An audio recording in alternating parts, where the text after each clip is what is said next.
السلام عليكم ورحمة الله وبركاته. اللهم صل وسلم وبارك على سيدنا محمد وعلى آله وصحبه أجمعين. ازيكم يا حبايبي، عاملين ايه؟ يا رب تكونوا بخير يا أغلى وأحلى إخوات. ربنا يا رب يديكم الصحة. هعمل معاكم النهاردة إن شاء الله بإذن الله طاجن لحمة بالبصل. هنسمي الله كده ونبدأ على طول. ده كيلو لحمة. لازم طبعا يكون في بعض الدهون، ونبتدي الأول نشوحه أو نديله صدمة.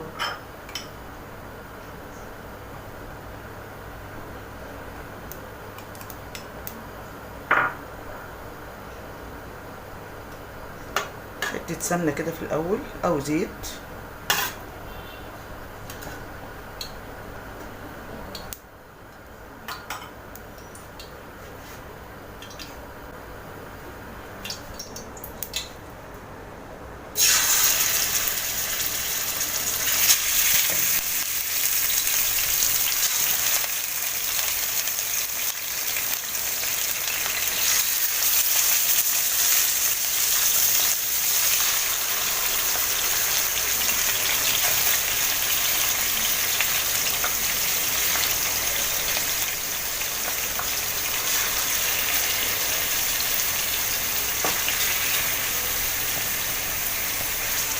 حتة ليا كده.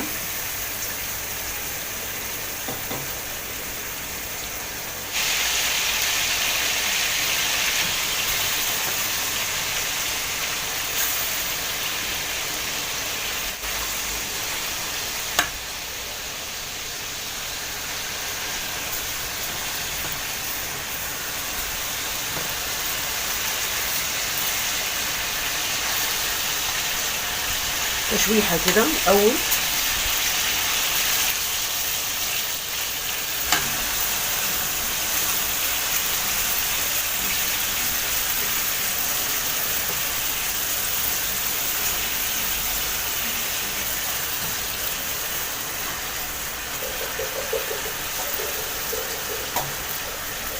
هحط لها بقى فلفل اسود،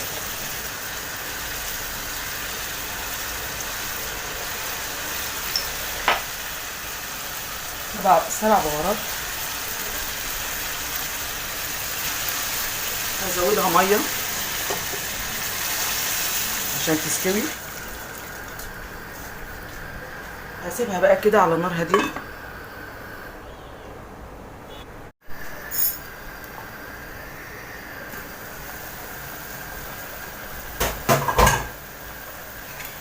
زي ما انتم شايفين كده استوت كده وبقت جميله.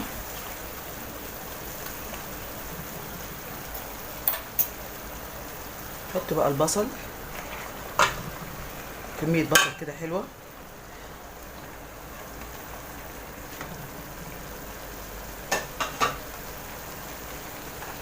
دول قرن فلفل كده اختياري يعني. حط برضو 7 بهارات.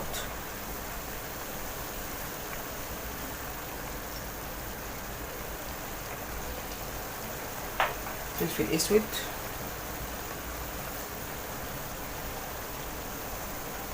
ملح،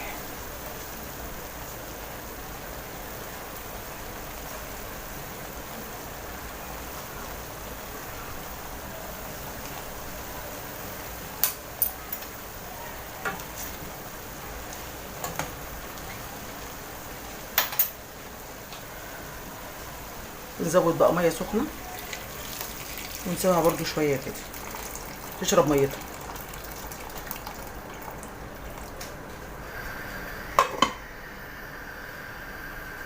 وطي عليها. بصوا استوت وبقت طريه ازاي. بصوا خلاص بقت يعني ناعمه ناعمه، مفيش، بقت زي الملبن. هنبتدي بقى نحطها في الطاجن عشان ندخلها الفرن.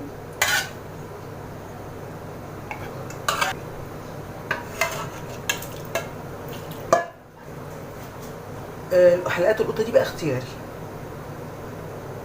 انا بحب احطها كده احلى شكلا وموضوعا يعني. حلوه